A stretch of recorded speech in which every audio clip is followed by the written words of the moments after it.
I'd like to call to order the Fortuna City Council meeting. Somebody's echoing. Nope, that was me. Apologies. Oh. Could you join me for the flag salute, please? Allegiance to the flag of the United States of America and to the republic for which it stands, one nation, under God, indivisible, with liberty and justice for all.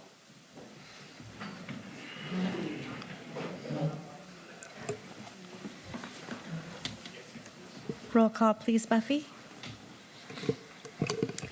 Councilmember Conley, Present. Councilmember Losi, Here. Councilmember Mobley. Here.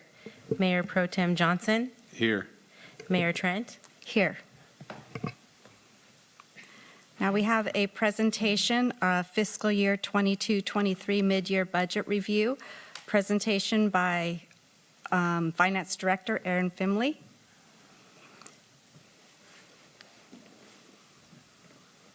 All right, well, thank you, and good evening, Honorable Mayor and City Council. So I am pleased to present to you guys the fiscal year 22-23 mid-year budget review. So the intent of this report and discussion is to review the activities for the first half of this fiscal year, in this case, July through December of 2022, and to provide a revised projection of revenues and expenditures to fiscal year end. This will enable staff and council to make more informed decisions through the remainder of this fiscal year, as well as we begin to prepare for the fiscal year 23-24 budget. Mid-year is also a good time to review actual results from prior fiscal years, and so we'll take a look at those as well. And then the formal submittal of a review during the fiscal year provides an opportunity to identify and present any fiscal problem areas to the council and to recommend any corrective action or additional funding if necessary. Tonight, as part of this discussion, staff is not recommending making any budget adjustments to the current adopted budget. Any proposed changes by staff will come before council as a separate item to be approved at a later date. So getting right into it, before we look at the current fiscal year's numbers, I wanted to look at last fiscal year, so fiscal year 21-22. Our auditors have not quite finalized our audit, so there may be some minor changes, but we don't anticipate. Recording in progress. We don't anticipate any changes at this point. So compared to, let's see.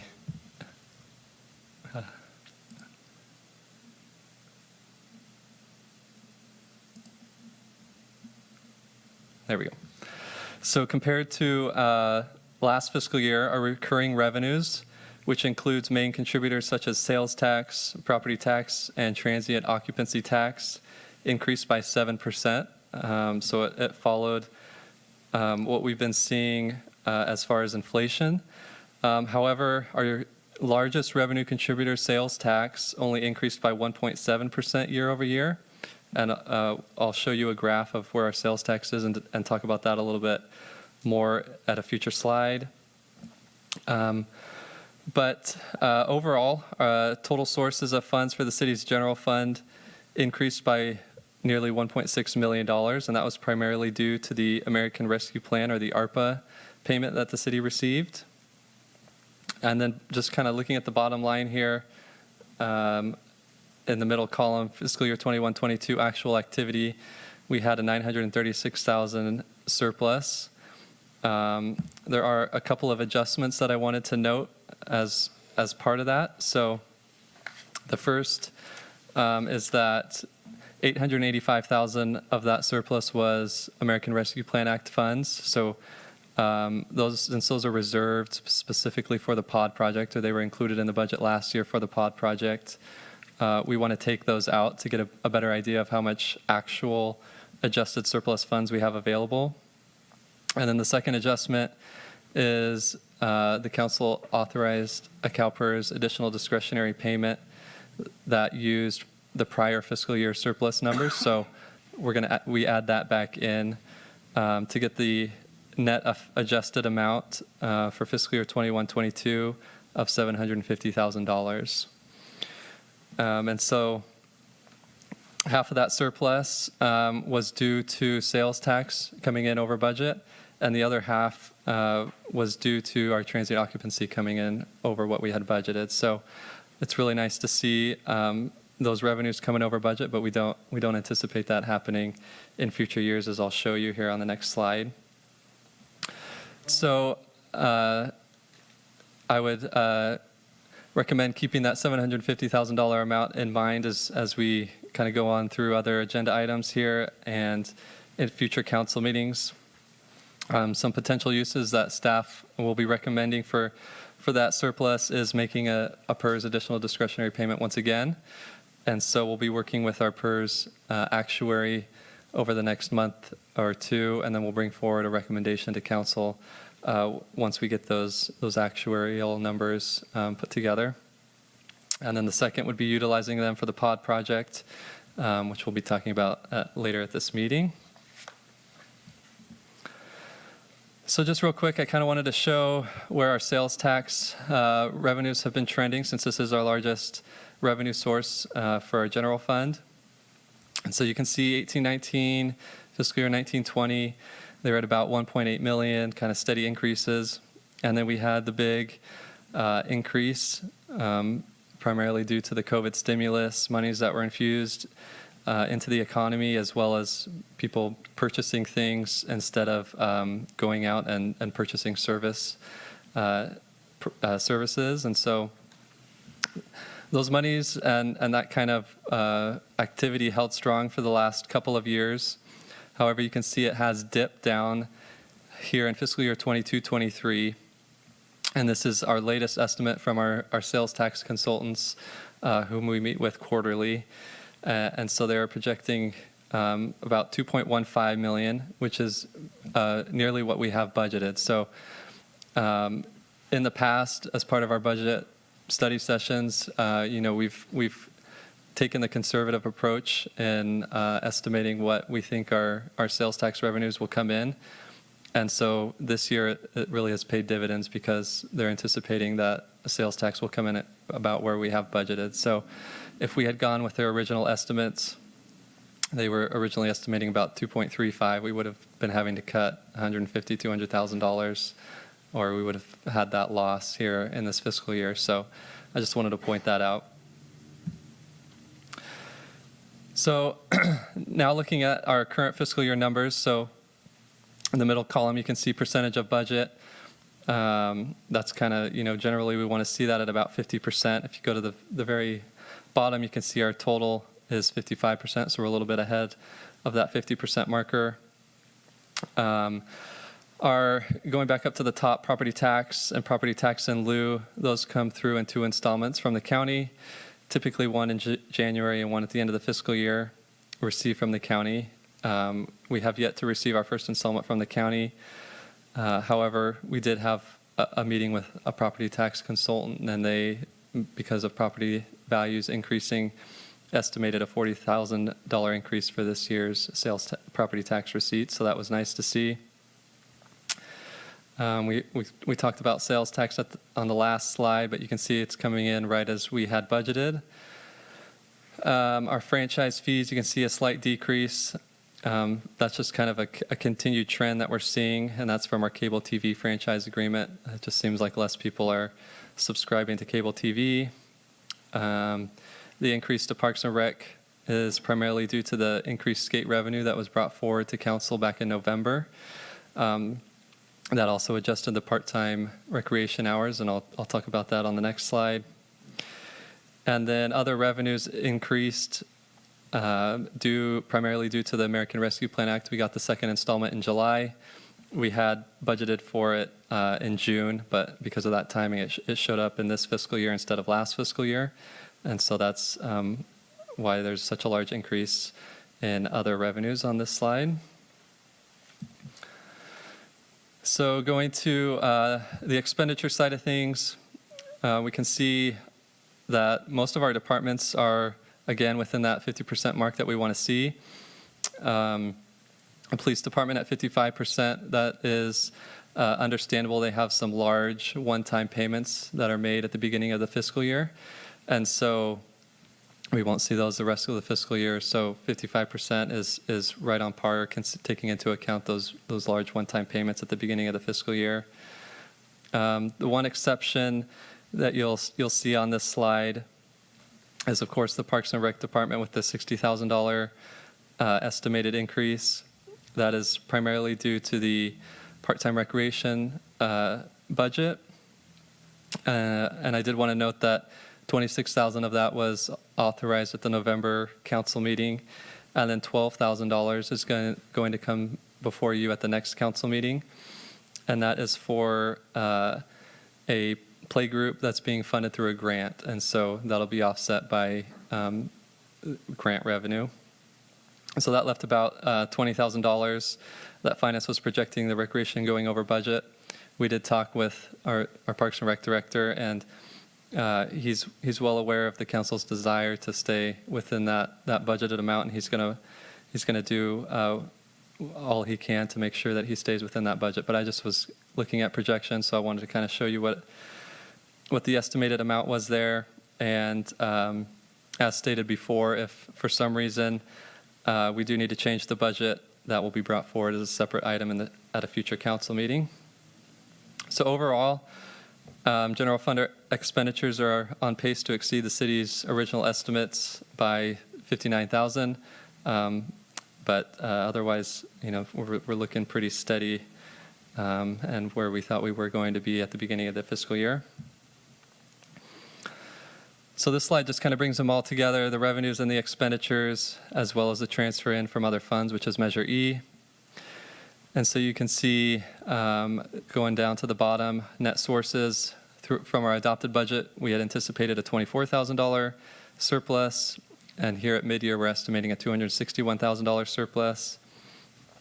And that is primarily due to increases in our transient occupancy tax, property tax, as well as our successor agency loan. We got a little bit of an increased amount from that. So that was nice to see.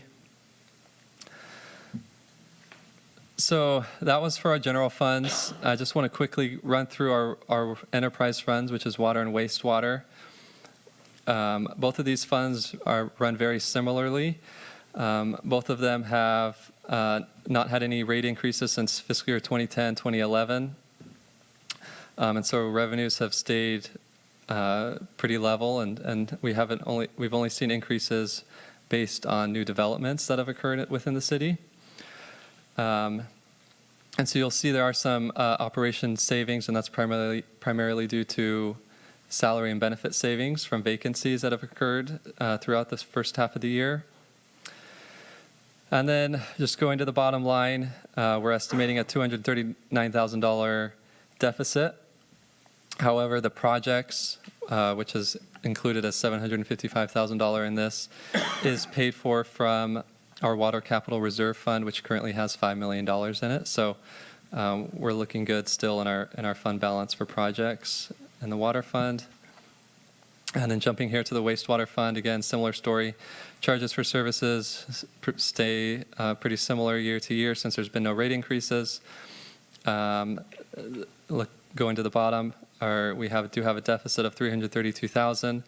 However, $775,000 of that is paid for from our wastewater capital reserve fund, and that has a balance of about $9 million.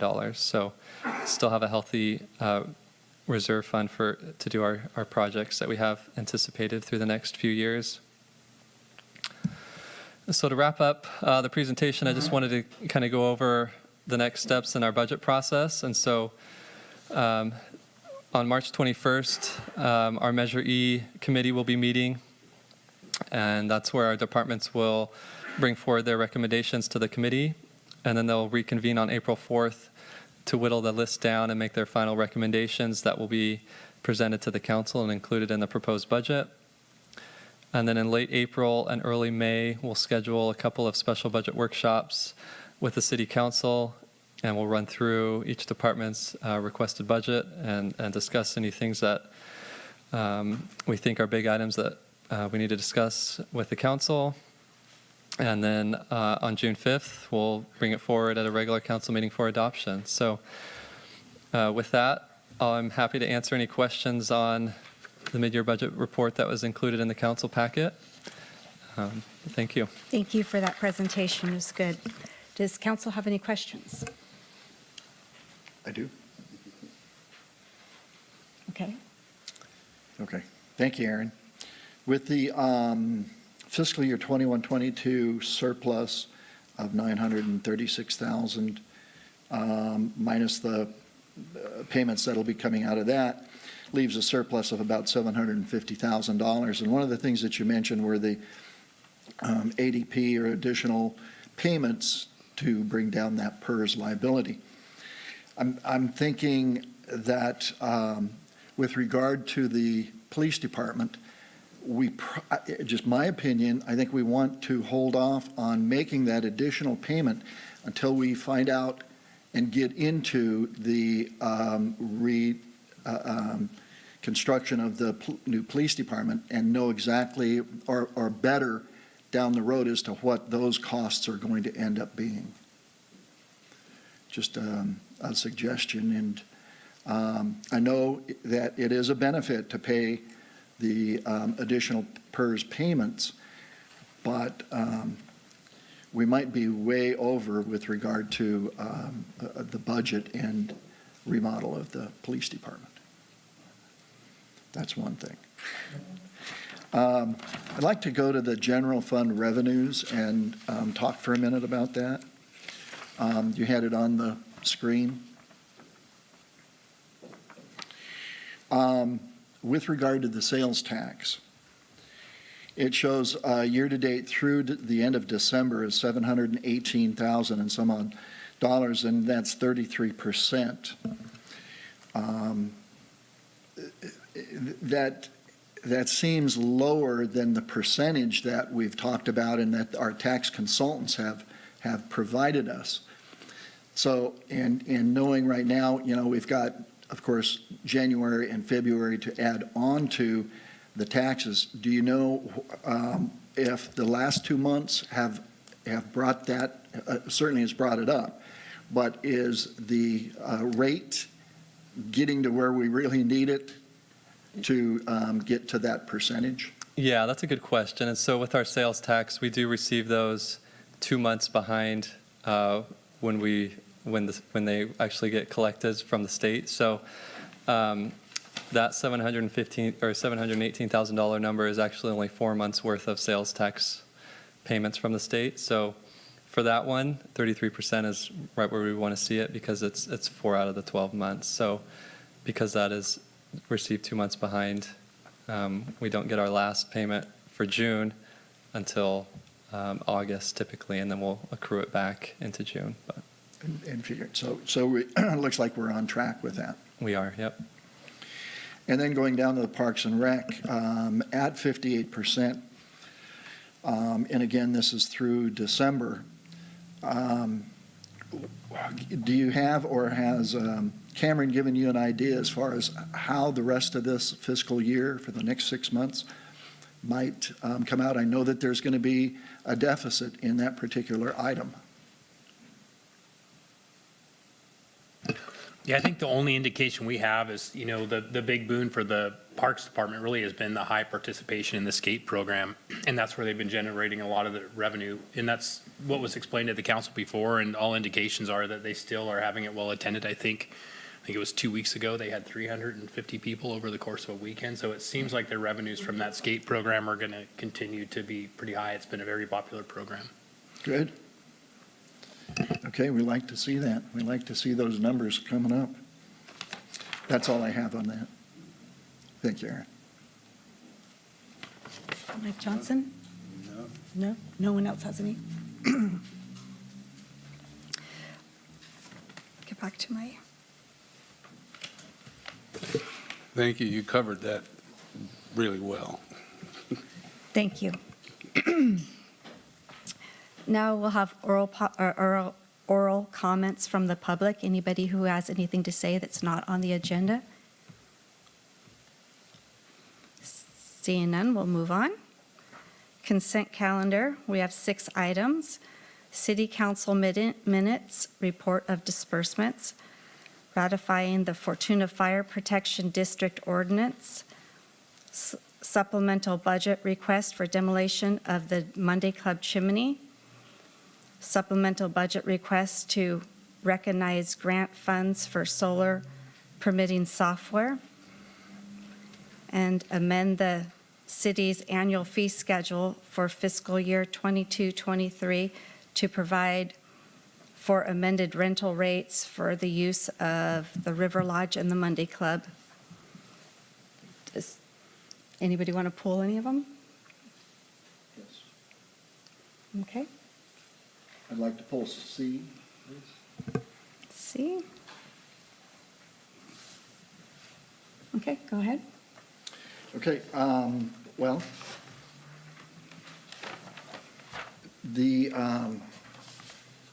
sections, there are several of the sections in the ordinance itself. Let me turn to it here.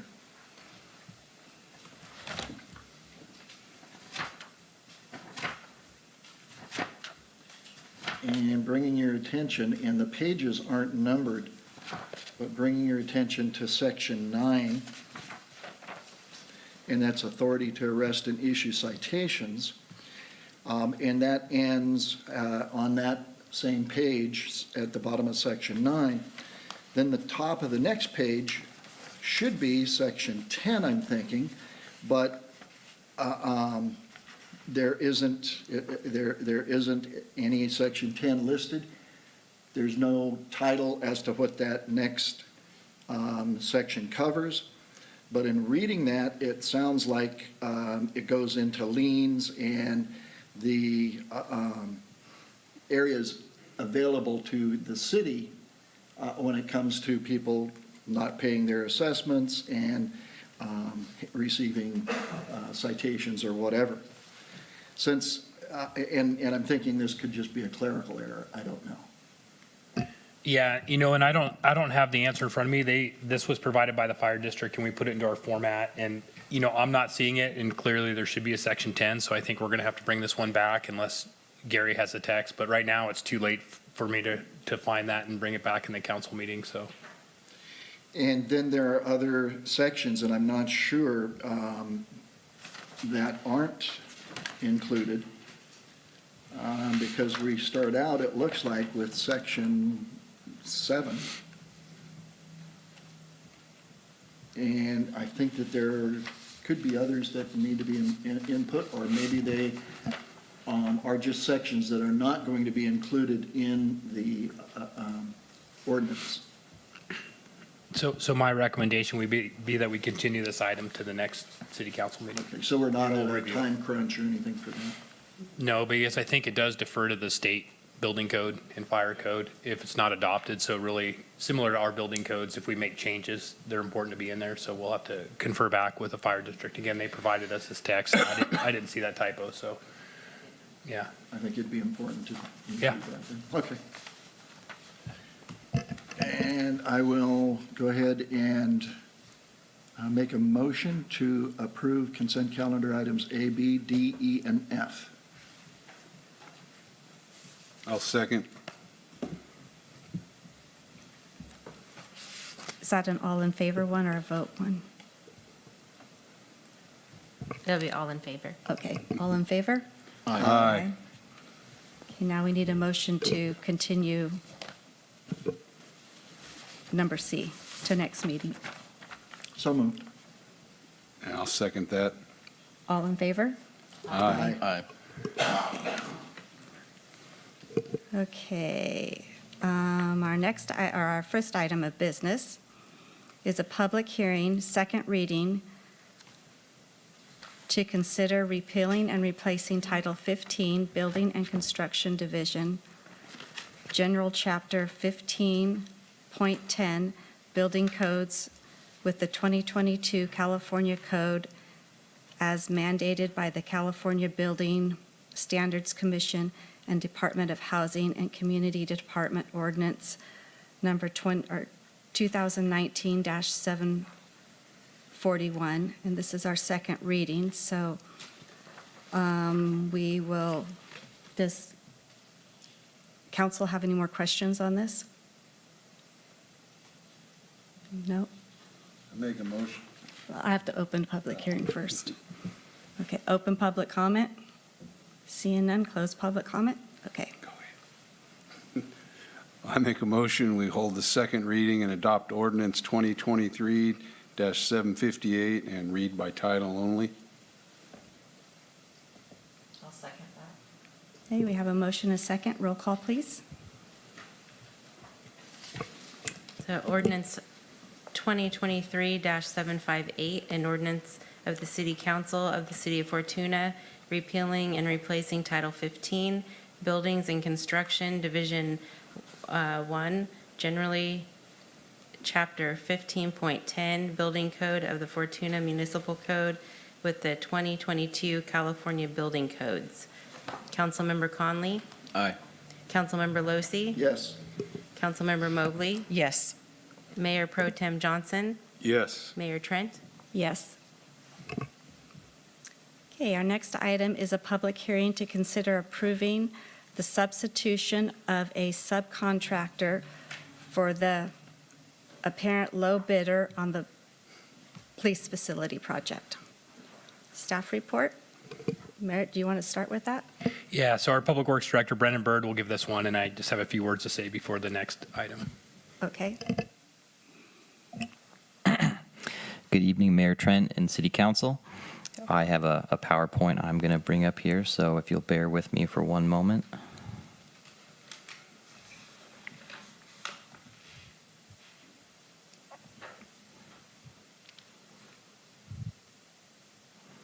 And here we go. All right. So it's my pleasure to be here tonight to present a few items pertaining to the city's police facility project, the first of which is a public hearing to consider a subcontractor substitution. And we will jump right in. So I have here a recent project timeline. I would like to note that, again, this is the first of two staff reports in regards to the project. In our next one, Merritt will be jumping into a little bit more of the background and the timeline of this project, as it has been one of tremendous need for the city for some time, and there's quite a story to tell, and really this is a monumental moment that we're here tonight with the project, and it's very exciting. But we do need to start a little bit with kind of the brief background that's relevant to this staff report before jumping into its content. So I call it the recent project timeline. In the last 3 years, approximately in 2019, the city was able to identify and initiate the property acquisition for the site at 2600 Newburgh Road, which is the former Eureka Physical Therapy building. After that, in the following year, the city procured a design consultant, and in the fall and winter began the final design process to put together engineering plans that we could ultimately bid as a project for the police facility remodel. That design was completed in the fall of 2022. And on January 5th of this year, the city opened bids. We had 3 bids, which we'll talk about in the subsequent staff report. And the low bidder was found to be Sequoia Construction Specialties. Staff do, at the time of the bid opening, some verification of different information, registration numbers for prime contractors, completeness of the bid proposal, things of that nature.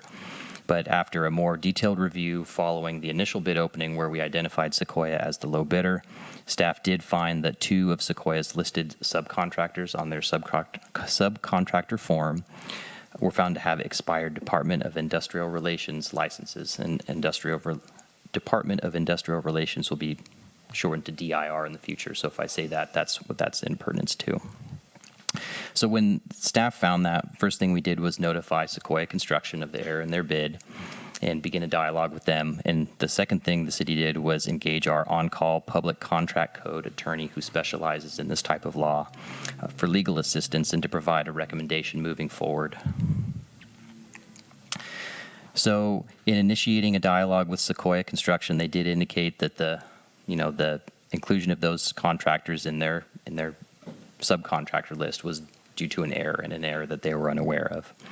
So in working with our public contracting code attorney, we did identify a code section and and subsequently, Sequoia Construction proposed to perform a subcontractor substitution pursuant to Public Contract Code Section 1771.1, Item C, in which they are allowed to do so if a subcontractor on their bid is listed in error and that they want to perform a substitution so long as one of the following areas applies. And I'll go down to item 3 here, which is that the subcontractor is replaced by another registered subcontractor pursuant to section 4107 of Public Contract Code.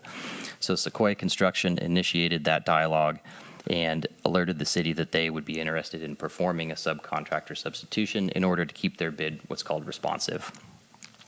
So a little bit on the steps to perform a subcontractor substitution. There's 2 main items that need to be led by the contractor that is requesting it themselves. First, they need to provide written notice to the city regarding their intent to perform said substitution, and they need to do so within 2 working days, and they need to provide notices to the subcontractors of interest, both the one to be replaced and the intended one for the substitution. Sequoia Construction did that within the timeline required.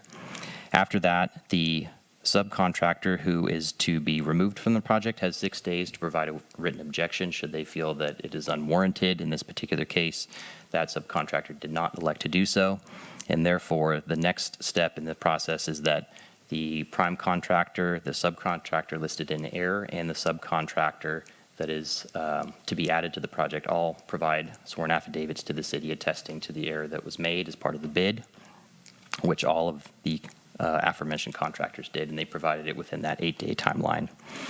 So with all of that kind of paperwork in process, and this last bullet that's presented here in steps to complete the substitution is where we are tonight, and this is a direct excerpt from actually Public Contract Code Section 4107.5, which states, "The awarding authority shall, after a public hearing and in the absence of compelling reasons to the contrary, consent to the substitution of the intended subcontractor on that bid." So just as a quick item of note, and something we talked about with our Public Contract Code attorney, who unfortunately was not able to make it tonight, they are out of the country, but she did highlight an item at the end of that sentence saying specifically the consent to the substitution. The interpretation of the code in case law does establish that, you know, the point of Public Contract Code is to ensure that public funds get spent, you know, in the best possible use, and that cities and agencies are, you know, getting the lowest price to get bid services as part of projects and contract code. So the wording in there, consent to the substitution, is also really a testament to the fact that this is a normal process and it's meant to be navigated cleanly by subcontractors and contractors in error in order to rectify situations such as these. So I do also want to acknowledge that while we were working through all these items with our, with our Public Contract Code Council and with Sequoia Construction, the city did also receive a bid protest from the number 2 bidder, which in this case was Adams Commercial General Contracting. They submitted a bid protest on the grounds of the DIR registrations that were listed in Sequoia Construction's bid. We provided this bid protest as well as the response we received from Sequoia to our Public Contract Code attorney, who after a review of all the information found that the protest lacks merit, similarly based on the following section of code, which is actually the same one we looked at before, which is stating that an inadvertent error in listing a subcontractor who is not registered pursuant to section 1725.5 in a bid proposal shall not be grounds for filing a protest or considering a bid non-responsive, provided that any of the following apply. And again, I'll go down to item 3, which states the subcontractor is replaced by another registered subcontractor pursuant to section 4107 of Public Contract Code. So with that, Sequoia Construction has provided all the paperwork that they need to perform the subcontractor substitution. We have verified that their proposed substituted subcontractor is in fact registered. And after this public hearing tonight, it's the city's Public Contract Code attorney's recommendation that the city proceed with the approval of the subcontractor substitution, as they have provided all of the paperwork that they need to, and the bid protest does not have merit to move forward at this time. So with that, I just kind of wanted to close out by saying, the city was put in an interesting spot with this, trying to navigate Public Contract Code and make sure that we dot all our I's and cross our T's and, do things to make sure that we're, navigating all these things correctly. Obviously, it's an interesting situation to be in, to work in between two contractors in this particular case. We feel confident with the review that we've had that, the recommendation that staff is making tonight and that we received from our attorneys are the correct one. I would also like to note we have here tonight our city attorney who aided in putting together the resolution that you'll see as part of the staff report, and who also helped assist in the development of the staff report too. I just would like to note that, his role in this was to, help interpret and to provide information on the legal opinion that we received from the public contract code attorney specifically, who could not be here this evening due to a vacation. So with that, I'll end with the recommended action, which is that staff recommend that the council approve a request by Sequoia Construction to substitute a subcontractor pursuant to Public Contract Code Section 1771.1 and adopt Resolution 2023-04. With that, I'm happy to answer any questions, and like I had mentioned, our city attorney is here tonight to help support those as well. So thank you. Thank you. Council have any questions? Oh, I know you do. Not so much a question as just for Ryan. Just to verify that you're in agreement as far as the timeframes that were involved here were met and were within the code limits? That's correct. I've reviewed all the information as well as Claire Gibson, our public contracting code attorney, as well as the bid protest, and believe her recommendation is the correct one. Thank you. I have to do public hearing. No, I wasn't doing that. Oh, I thought you were going to make a motion. No. Okay. I was just going to say, it looks like you guys have thoroughly gone over it. I know Claire Gibson has worked with the city before, and she's very thorough, very methodical, and I appreciate all the work you both have done. No other questions? Okay, open public comment. Close public comment. Do we have a motion? I'd like to make a motion to approve a request by Sequoia Construction Specialties to substitute a subcontractor pursuant to Public Contract Code Section 1771.1 for the City of Fortuna Police Facility Remodel Project and adopt Resolution 2023-04. Second? Okay, we have a second, a first and a second, and all in favor? Aye. Aye. Okay, our next item of business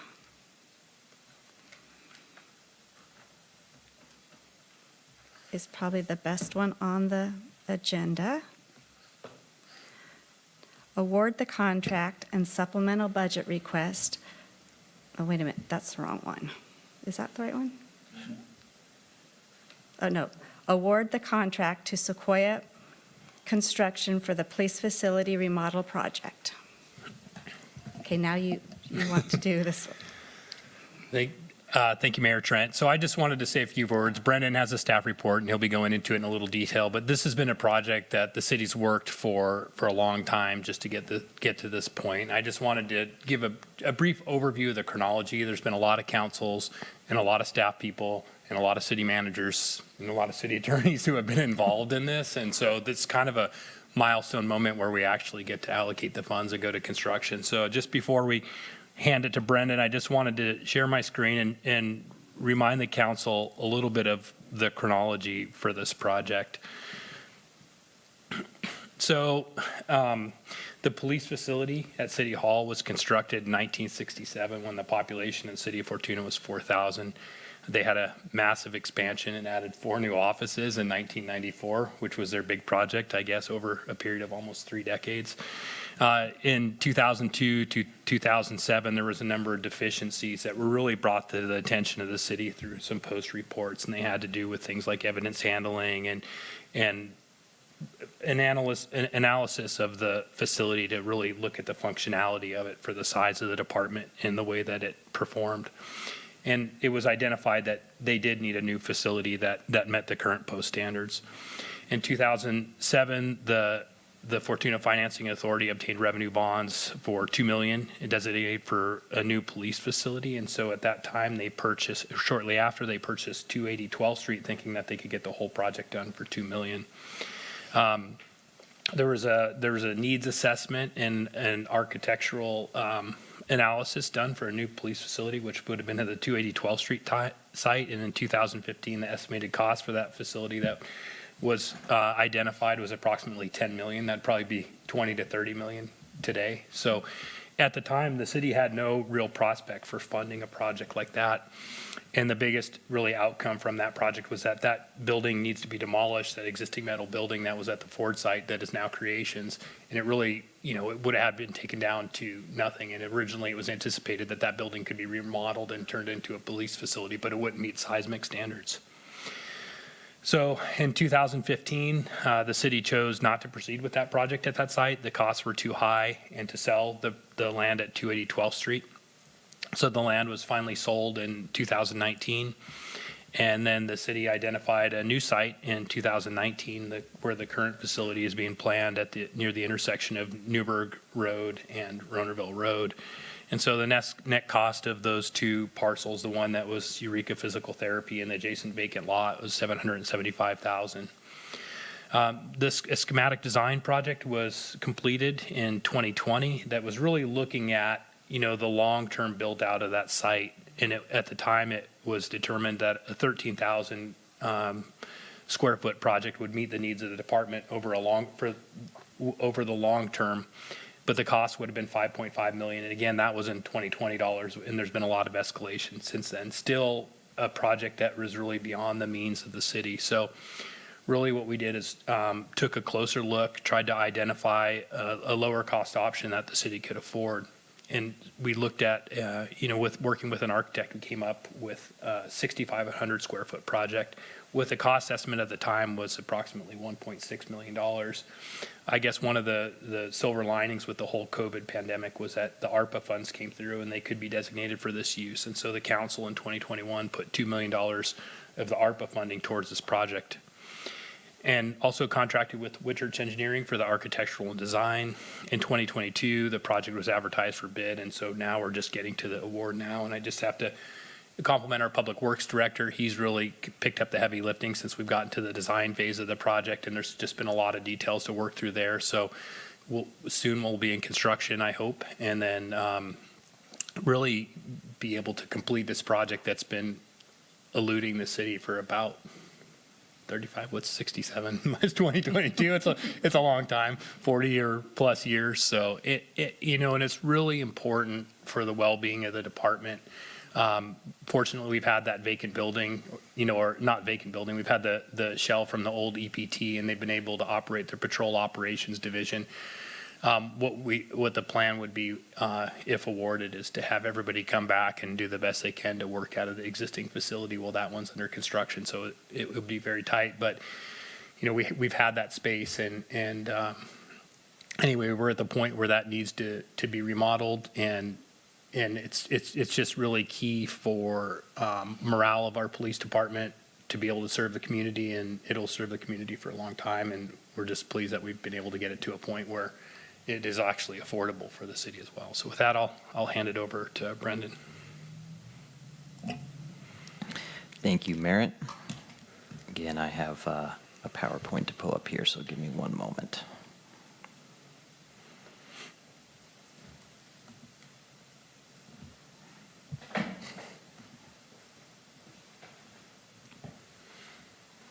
Okay, so with that little bit of an introduction, which I really appreciate, thank you, Merritt, I would like to come tonight to recommend that the council award a construction contract to Sequoia Construction Specialties for the police facility remodel project. So as Merritt mentioned, and I mentioned, I guess, in the previous staff report, on January 5th of this year, we held a bid opening for the project as it was put out to bid and designed.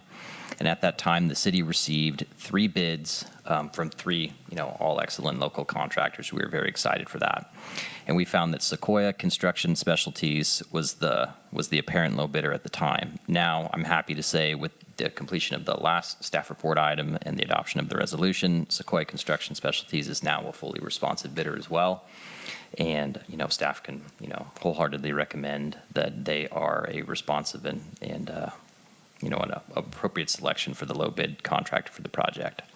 The other two contractors, Adams Commercial General Contracting and Beacom Construction, came in just around $200,000 and $500,000, $450,000 higher. It was a nice tight bid spread, which also is something you like to see. People are seeing the project. Similarly, people are hungry and wanting to get projects, so that's all good stuff too.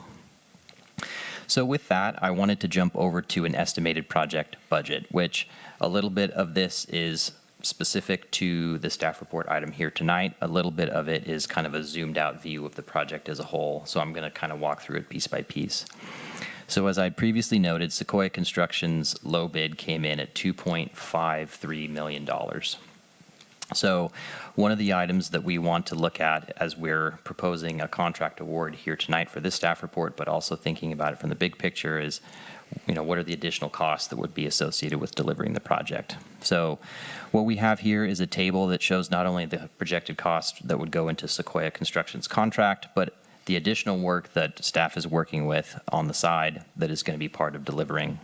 And that includes PG&E cost. We're going to have to go in and upgrade the service connection as part of the remodel of the facility, and we're anticipating between $50,000 and $100,000 to make that service upgrade.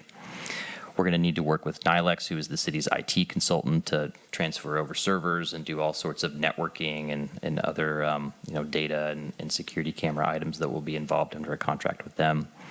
We'll have to work with Silky Communications, who is the city's communications contractor for radio equipment and dispatch equipment. And so we're going to need to move over all of our existing items from here, in addition to probably making some upgrades as well. We're anticipating for that to cost up to $150,000 currently. And then lastly, Whitchurch Engineering, as Meredith mentioned, they are the design consultant who we've been working with to develop the bid plans. We will retain their services in addition to their architect for services during construction, which can include design revisions and inspections and things of that nature. So going back up to Sequoia Construction's number up there, you'll see $2.92 million. That is what staff is proposing to be the maximum not to exceed contract amount for their contract, which includes an approximate 15% construction contingency of $382,000 on top of their base bid of $2.53 million. That contingency is within what is a generally usual range of 10 to 20% during construction. We tend to like to see those a little bit higher in projects that involve building remodels, things of that nature. Is there is always some level of uncertainty when you start to open up a building to see what you're going to find, and you always hope that things go according to plan, but sometimes they don't, and it's good to be prepared for that. So with all of these projected costs in mind, staff are anticipating a total project budget in and around approximately $3.325 million to deliver the whole project. And again, important to note about almost $400,000 of that right now is in contingencies. So going from the estimated budget over to kind of how we would fund that in this next section. As Meredith noted, that the city in the past, through the American Rescue Plan Act, was able to budget approximately $2 million for the project in the 21-22 budget. So that is kind of the money that everybody has agreed upon to be part of the facility at this point. So staff is proposing right now that we do an SBR that would bring that money into this fiscal year, and it would cover the costs of all contractors as it develops over this year for the remainder. And we anticipate that $2 million should be more than enough to fund all of those efforts.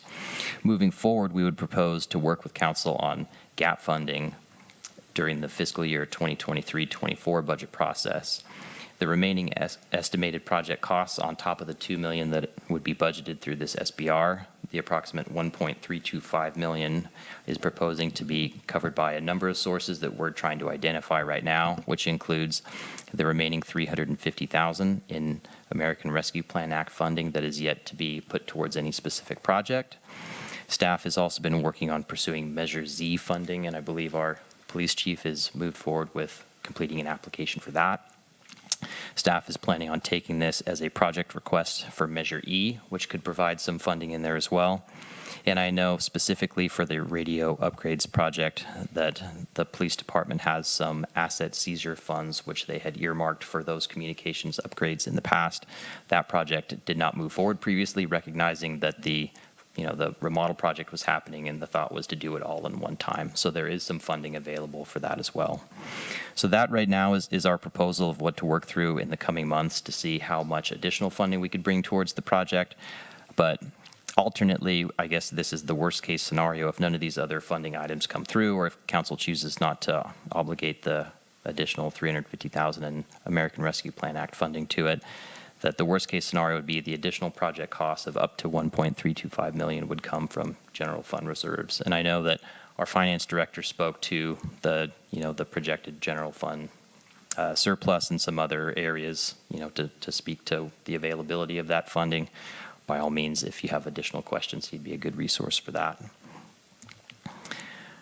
So moving forward, I just wanted to kind of be clear, because this is an interesting recommendation in some ways, or at least not as standard as we usually make them in projects. So tonight, staff is seeking authorization from council to award the contract to Sequoia Construction and to establish a maximum contract amount of $2.92 million, and to do a supplemental budget request in the amount of $2 million, which would fund project costs through fiscal year 22-23, and that would be project costs for Sequoia Construction, in addition to any project costs incurred in any of those other efforts that I had discussed that we're working on right now. Moving forward, staff would work to identify project gap funding through all those various sources that we had talked about, and staff will finalize that funding, with council engagement and approval during the 23-24 budget process. So with that, I'll end with my staff recommendation, which is the council authorize the city manager to award the police facility remodel contract to Sequoia Construction, establish a maximum contract amount of $2.92 million, and to authorize a supplemental budget request in the amount of $2 million. And with that, I am happy to answer any questions, or of course, we have the city manager, who is a big part of this, as well as our finance director, and the police chief. Thank you. So thank you. Does council have any questions? Mike? Yes. Just to expound a little bit on the background here, the location at 280 12th Street, originally, that was going to be the police department on the one side where the showroom is located, and then the city garage brought from Dinsmore Drive to the other side, so it would be a combination, all city-owned, but city garage and police department.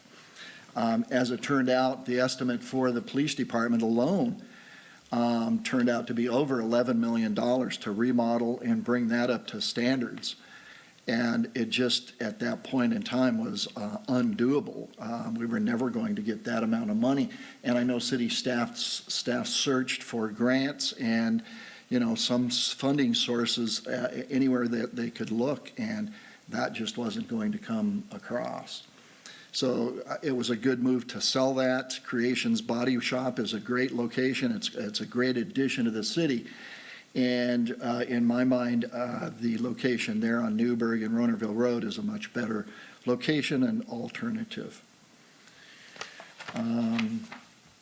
I think that's all I have to say, but I would be proud to make a motion whenever you are prepared for that motion, Madam Mayor. Okay. Any other questions from council? Okay, I'll open public comment. Yes.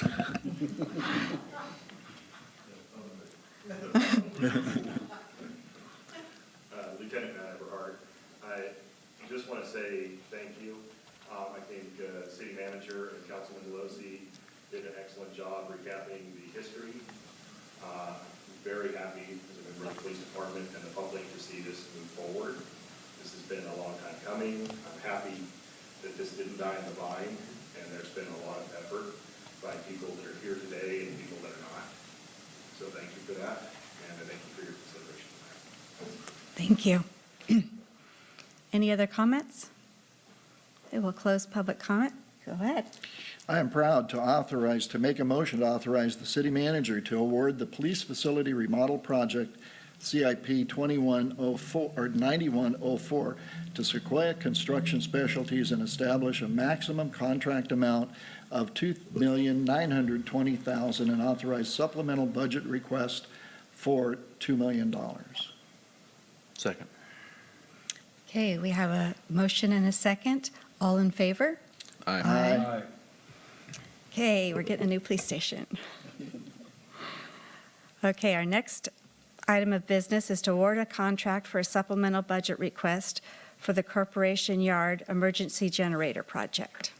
Staff report. Excellent. Well, hello again.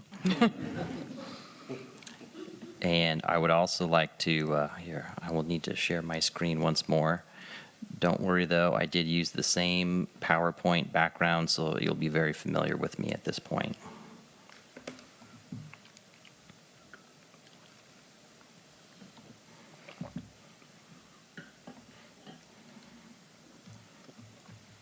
Oops. Apologies as I zoom through the past here. Okay. So here for business item 5D, which is the recommendation of award of a contract to Hooven and Reese, Inc., and approve a supplemental budget request for the Corp Yard Emergency Generator Project. So a quick little bit of background on this project. The city has a number of essential facilities, largely our water and sewer and our wastewater treatment plant, where it's critical that we're able to provide services and to have power, no matter what the circumstance is, whether it's a power outage from an earthquake or, high winds, any of the number of different scenarios that we have been facing these days. Unfortunately, one of the main items that is, critical to be staffed and to have function of that we currently don't have emergency backup power is the city's corporation yard located at 190 Dinsmore Drive. That's where the city's utilities division and our streets division work out of. It's where our mechanic shops are that service all of our city vehicles. And when we have an outage there, we essentially at this time have a small generator we use to provide power for the data system that operates down at the Corp Yard and at the treatment plant, but the rest of the building itself remains out of power. So if we have a prolonged outage, the mechanics are pretty much stopped from doing all work unless it's done with hand tools. Any room that doesn't have good lighting or adequate natural lighting, I should say, is dark and it's hard to work in. We experienced with the earthquake recently, which happened in the middle of the night, and we had all of our employees, reporting to get ready to go respond to leaks all around the city at 2:30 in the morning when it was dark. Everybody's trying to run around with flashlights and headlamps to find anything they can because we don't have emergency backup power at the Corp Yard. So, in recent years, it has come to be a project. I know it has been included in some previous budgets with funding as a capital outlay item to get an emergency stationary generator so that it can be an operating facility at all times, whether the power is on or not. And so we had kind of set out to get that project done. I believe it was the 21-22 capital improvement program year and budget year. And sometime into that year, a grant opportunity came through the USDA that funds community infrastructure, especially for rural disadvantaged communities, and they fund 55% or up to $50,000 for projects of this type. So we decided to pause on spending city funds at that time and to apply for the grant to see if we could get some additional grant funding towards this project. We applied for it in early 2022, and we're fortunate to hear later that year that we did receive the grant. And so we decided to hold off at that time on the project and to include it in our 22-23 budget and capital improvement program. So after the authorization of the grant, we worked forward to get all that paperwork together. We developed a bid package, which we bid, I believe, in October or November of 2022. And on January 5th, actually right before the police facility project, we opened bids for this project, of which the city received two responsive bids, one from Hooven and Reese, Inc., one from James Day Construction. And as you'll see, Hooven and Reese, Inc. is the low bid at $80,000. I'd like to note that $80,000 is generally the anticipated cost that we had developed for the project previously, and it's what we had kind of included in our outline of the grant. So we feel that this is a good, reasonable bid from Hooven and Reese that we did receive.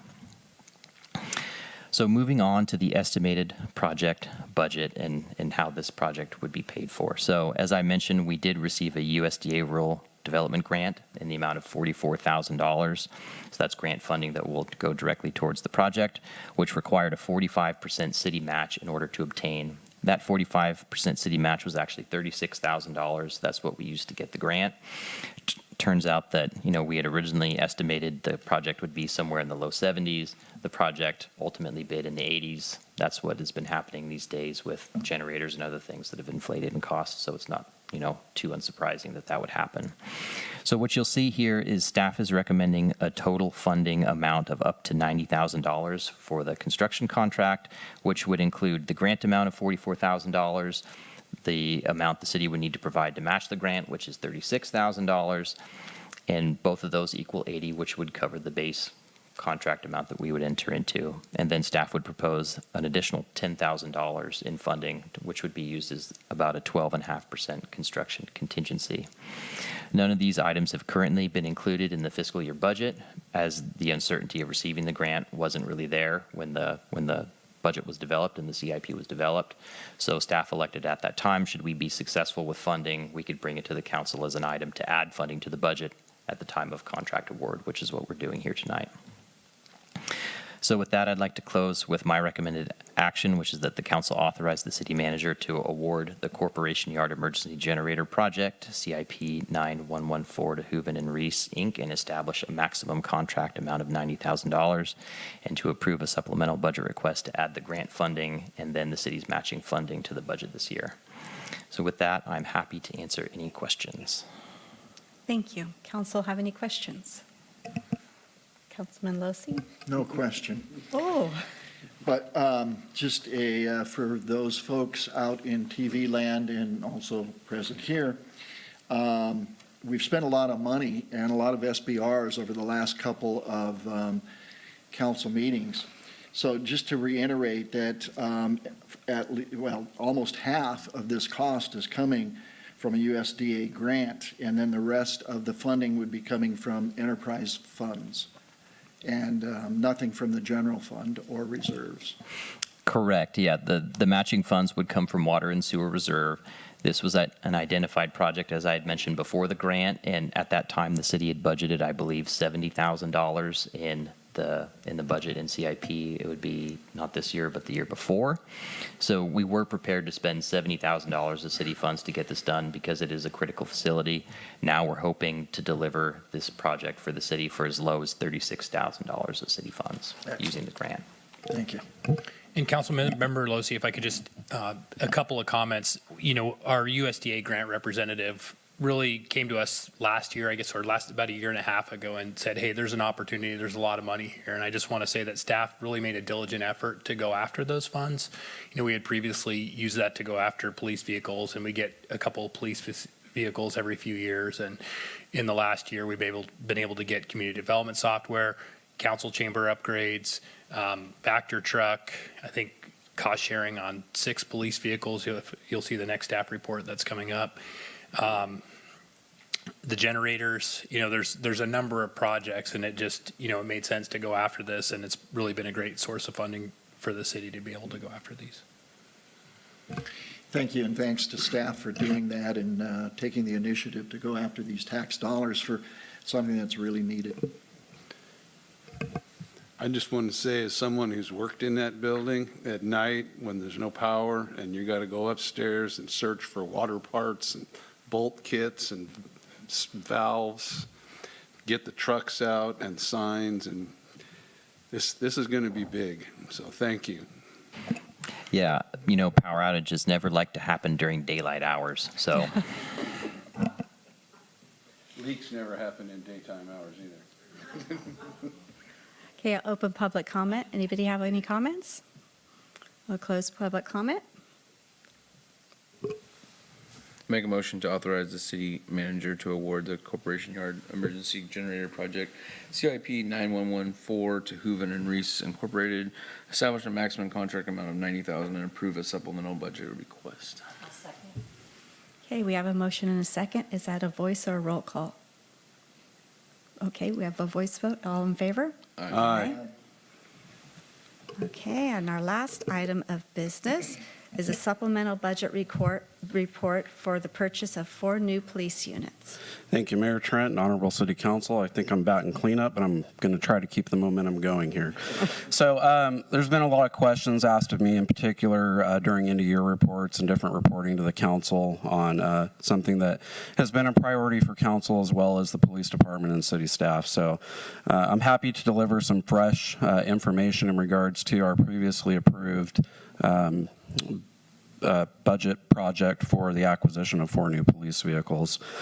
And so currently, the city discovered an opportunity early last week to purchase 4 new Chevrolet Tahoe police packages from a dealership, a fleet dealership, Future Chevrolet in Sacramento, California. So tonight we need to revisit a previously approved budget of $256,000 that was approved to buy 4 new Ford police interceptors. It was approved by council last April. And so before I get into it, I just want to talk about the climate. I've reported to council on several occasions the different challenges that, not only the Fortuna Police Department, but most public safety agencies are facing throughout California and the nation when it comes to acquiring these patrol vehicles. And, one of the biggest things, and I may have misemphasized in the past that it was just for Ford Motor Company, but a lot of these companies that are providing vehicles that are pursuit rated or police packages, they're all having, the same problems. And a lot of it stems from the COVID-19 pandemic with supply shortages, chip shortages, over ordering was a big issue.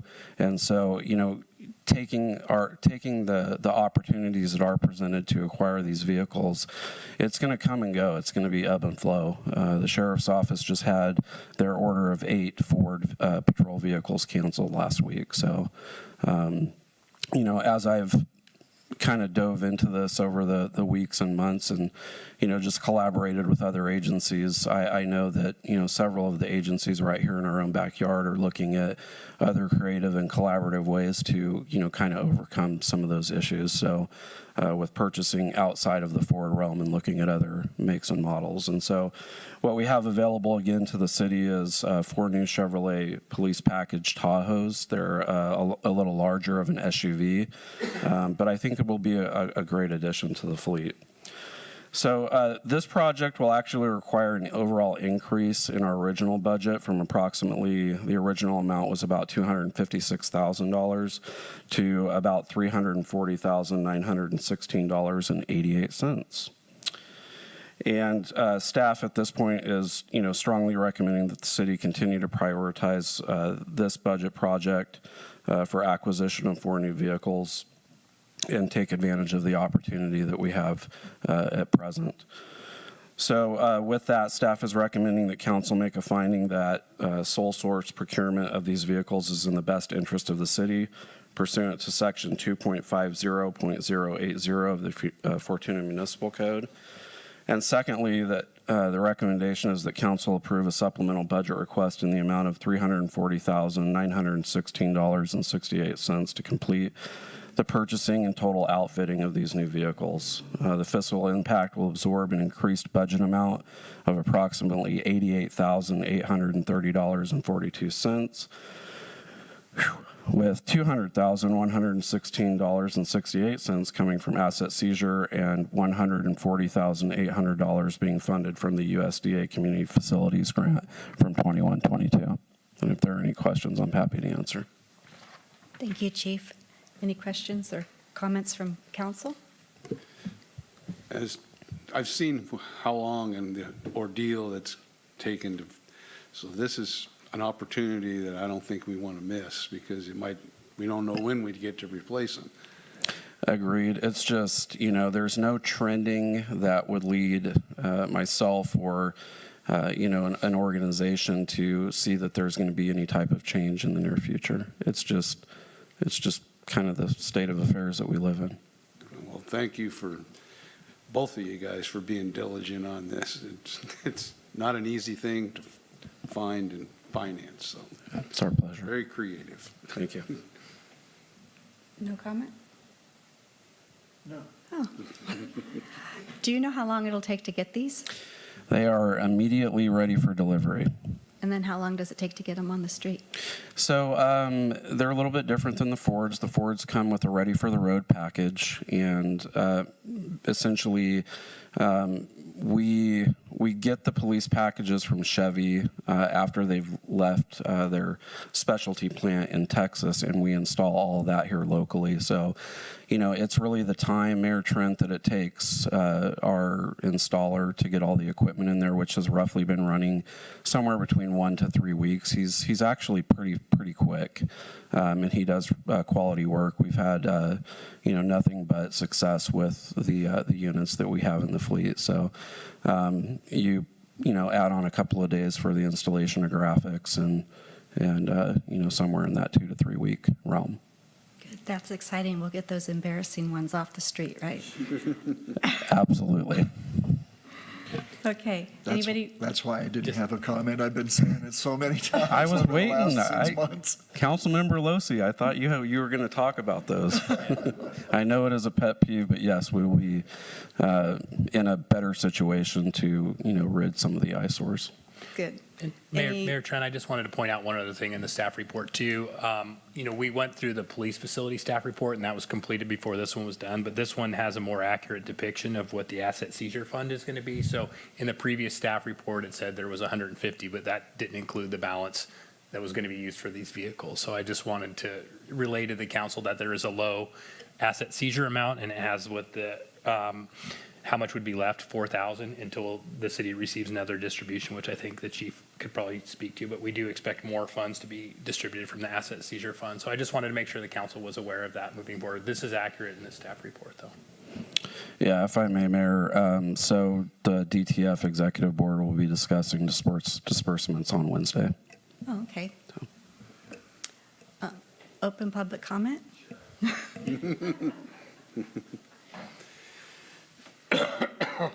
Everhart again. Just wanted to say thank you again.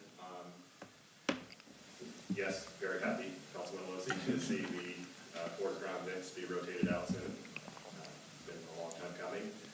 Additionally, watching this come in over the last couple weeks, I can tell you that the chief and city staff worked really hard at making sure that this got done and we didn't miss this opportunity. And just myself as a member of the police department and fellow members of the police department are very grateful for that. Thanks. Thank you. Any other public comments? I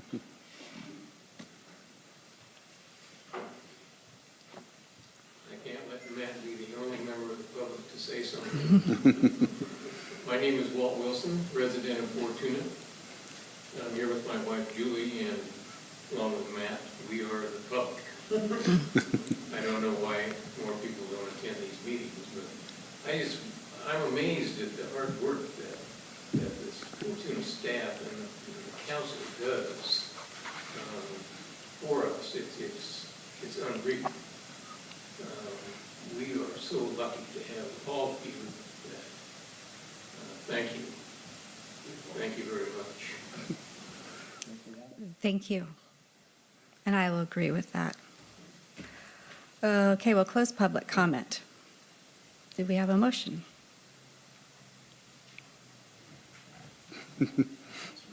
Too long. I make a motion to find that it is in public's interest to negotiate for the purchase of new police vehicles and not require competitive bidding. Authorize the sole source purchases of 4 Chevrolet Tahoe patrol vehicles from Future Chevrolet Fleet Center in Sacramento, California for a total cost of $240,916.68 and approve a supplemental budget request in the amount of $340,916.68 to complete the purchase of outfitting the new police vehicles. Second. Okay, we have a motion and a second. All in favor? Aye. Okay, city managers report. Thank you, Mayor Trent. Just like to briefly review the upcoming meeting schedule dates. So our next regular council meeting will be on Tuesday, February 21st. I just wanted to make note that that's not a Monday. That'll be a Tuesday due to President's Day. And that'll be at 6 o'clock at the city council chambers at the regular time. Our next planning commission meeting is at February 14th, also at its regular time at 6 o'clock p.m. And our next Measure E committee meeting is a little ways out on March 21st at 5:30 p.m. And the next Roner Community Recreation and Park District, also a little ways out, is on March 1st, 2023. Just a few items to report for my city manager report. One, Our Parks Director and myself and Finance Director have continued to assist the Roanoke Community Recreation and Park District. We're doing our best to come up with a framework that could be used to fund the pool, combination of an assessment benefit district and also some pretty significant donation and sustaining donations from the McLean Foundation. So we're starting to put some numbers to those. I met with Dennis Scott with the McLean Foundation last week, and then we'll be meeting with Senator McGuire to give him an update on the pool and also seek additional funding this Friday. I would also like to report that I went to the Friends of Fortuna Library luncheon last Thursday along with Councilmember Mobley, and it was a really great opportunity to hear what the library is doing, some of the programs that they're rolling out, and also to be able to be part of a brainstorming session for new opportunities for the library to expand their programs. We are still working on a Building Forward Library grant, and we have to turn in some more of the documentation necessary to finalize the grant agreement with the state. But right now we're waiting on the county for a couple of things. One of those is an extended lease. They wanted to make some changes to the lease, and we need to demonstrate that the library will be there for the amount of time that is necessary. I think it was 10 years from the time that they give us the grant. And then also a letter of commitment for the additional funding above the grant amount from the county. So again, the city will have no funds being contributed by the city, just the city will be a pass-through for this program that's going to provide some needed upgrades, accessibility, solar energy, battery backup, Tesla batteries, and then reconfigurations to have better accessibility within the building. And then I'd like to say that FBID had its first meeting, another one that Councilmember Mobley, I hope I'm not taking all your items from your staff report, but they were able to meet and to seat the board that was approved by the council at the last meeting. So it's great to have that going. Our new FBID administrator, Morgan Dodson, is doing a wonderful job. She's got a lot of great ideas. One of the things that she's working on as well, I just want to report to the council, is that she's working with the Humboldt County Visitors Bureau. They're going to be putting together an exhibit in their First Street Gallery that will really feature some of the things in Fortuna and highlight Fortuna with an attempt to try to increase the tourism and the hotel stay at the city. So it's encouraging to hear our TOT, our transit occupancy tax, is going up, and I know that the Greater County and Visitors Bureau is going to be doing a good job in working with our administrator to do that. And then lastly, it's kind of a small thing, but one of the things that we were able to do really recently was to be able to connect all of our facilities to the AT&T fiber optic network. And so right now our IT consultant is working to bring all the new equipment, now that we have fiber connected to all of our new buildings, the River Lodge, the Corp Yard, the wastewater treatment plant, the parks, we were experiencing a lot of delays. Our phone system runs through we had a wireless bridge coming from the park that had all kinds of problems. We also had one coming from the Corp Yard, and so now that's all connected by fiber. And so we're in the last stages of that project that Nilex, our IT consultant, and Sienna Emmons, our IT manager, have been working on. So it's going to be great to have that equipment in place and to have that seamless connection between all of our facilities. And also now when the power goes out of the Corp Yard, we'll still have connections there too. So a lot of good things happening, and that's all I have to report. Oh, and one other item, I will be gone this week at the League of California Cities City Manager Conference in Carlsbad, and I'll be leaving tomorrow, so I'll be available email intermittently and by phone, so I'll be out for the rest of the week at that conference. Mayor, that upgrade, will that make it easier for big events down at the park to be able to use? Yeah, absolutely. It should alleviate a lot of the issues. We were using wireless connectivity to City Hall, and so there's a lot of things that can go wrong with that. So now it'll be seamlessly connected to the same server, so we won't have that vulnerability in the wireless connections. And one other question. When our meetings are on Tuesdays, they're still televised, but it's on a different channel, isn't it? That's a good question. Yeah, I see Buffy, our deputy city clerk, nodding. Do you happen to know what channel it is? I'm not sure of the channel. Usually they tell me that like that day. So sometimes it's 8 and sometimes it's 10. So. Okay. I just wanted to let everybody know that, what? Channel 11. Thank you. You almost got it, Buffy. The voice behind the curtain. Okay, now we'll move on to future agenda items. Any member of the council want a request or for future agenda item? Nope. Okay, move on to council reports. Councilmember Conley? Thank you, Mayor Tammy. I had my first Redwood Regional Economic Development Corporation meeting. It was good. It was good to kind of a informational meeting, so not a lot of action happened. It was good to hear about everybody's little district and kind of how things were coming along with the earthquake. And I know that we all know that Riedel got hit real hard, but when you to hear it come out of someone's mouth and all the stuff that they just, it was like one of those lists where they went and all the, it just kept coming. So, but people stepped up in major ways and still are stepping up. Even the Southern Humboldt Water District down there offered to let them borrow their camera for their sewage system because they're still having problems with that. So that was a good meeting. Also, the fire on Main Street. Being a firefighter, I get to go and rush and do all that stuff, but I didn't go and notice that I got to drive past city vehicles and city cop cars, and that were there doing what they needed to do to make sure that we could do our job as firefighters to get that fire put out. It was one of those, oh crap, it happened real quick fire. But again, the response that we had from the city staff to help support that was amazing. So appreciate that. And then a couple things is dinner last night for the annual dinner, Saturday night for annual dinner. It was good to see Mr. Losey, Mrs. Trent, and Mr. Johnson there. So it was a good representative from the city. And then also just a deep regret for long-time community member Roy Corliss has just passed away too. So he was highly involved in the Fortuna Rodeo and all that stuff. So condolences to his family. Thank you. Councilmember Mobley? Oh, no, Losey.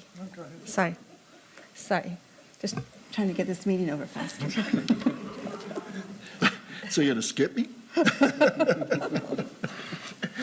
Well, like Merritt mentioned, the Roner Community Recreation and Park District meeting was on February 1st, and I went to that and heard a great financial analysis with some estimates on costs. They did a assessment benefit district update. They're narrowing or figuring a little bit better as to what that assessment might cost us taxpayers. And so it was a good meeting. There was a lot of good input on that. As Kyle said, I went to the annual fireman's dinner. It was a great dinner. And the fire chief did mention the excellent work that the police department did in routing the traffic around the fire so that his people could get in and fight that fire like Kyle said. And so that was a good job. Congratulations to the Fireman of the Year, Jeremiah Covington. It was a great award and great dinner, and they presented all of the different awards to the different fire companies, and it was a great night had by all. I also echo the condolences for the passing of Roy Curlis. He was a great citizen, great member of the community of Fortuna. That's it. Thank you. Councilmember Mobley? On January 11th, I attended the Historical Commission meeting for Mike Johnson. I've never been to one before. I was very impressed at how well our museum curator talks about changing out the exhibits, things that happened during the earthquake, that she's putting things into place so we don't lose anything else. They do have a book for sale in around the arena, 100-year history of Fortuna Rodeo. If nobody's had the chance, you might want to go see them and look at it, either there or purchase your own copy. It's got a lot of great information and pictures in it. On January 18th, 19th, and 20th, I attended the New Mayors and Council Members Academy in Sacramento that was put on by Cal Cities. It was a lot of information crammed into 2.5 days. I do think Mike Johnson, he was very beneficial for me in answering a lot of my questions that I would have without having to take up more time there. January 26th, I attended the Redwood Coast Energy Authority meeting. lasted quite a while. They start their year off trying to take care of a lot of things that are time sensitive.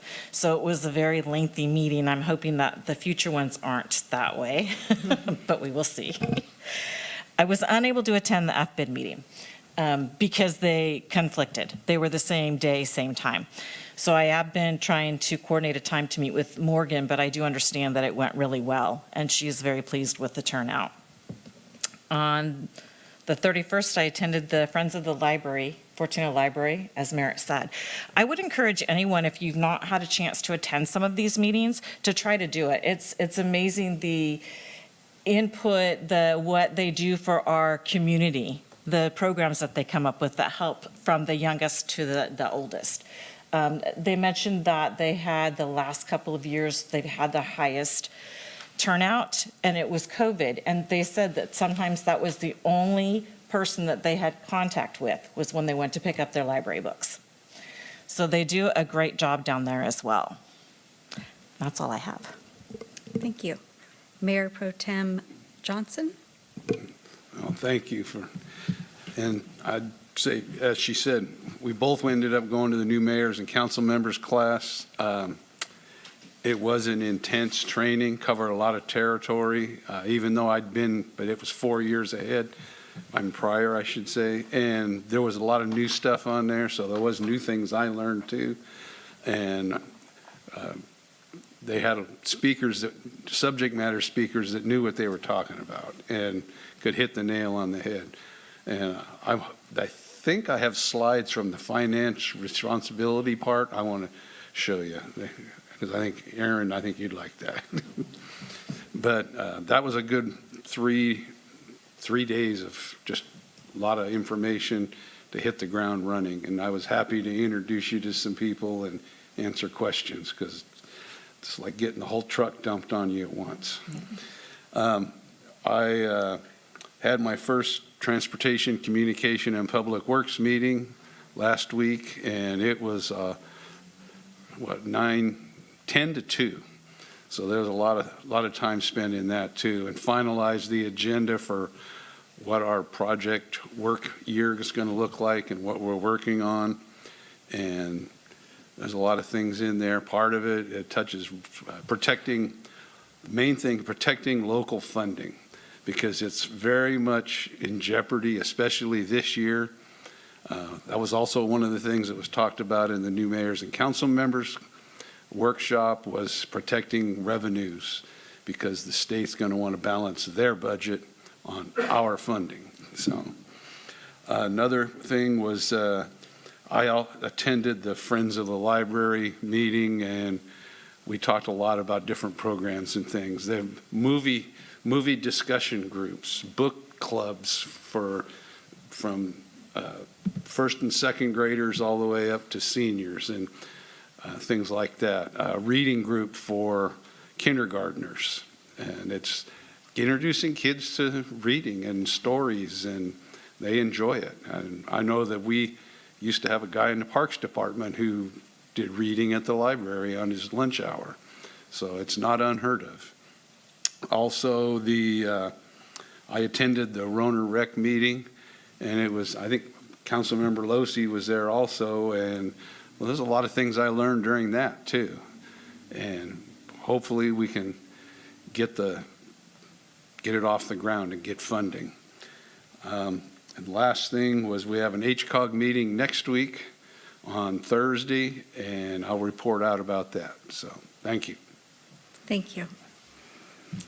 I had a Humboldt Transit Authority meeting, and we've got a grant for a new hydrogen bus, which they have a hydrogen filling station there. We weren't able to get them before because they didn't go the distance that we needed it, but they have upgraded those, so they go up to 350 miles on a tank, so they're going to be starting to replace their fleet with those. So that was kind of interesting. I had my Cal Safety Public Safety meeting, we went over our agenda for the year.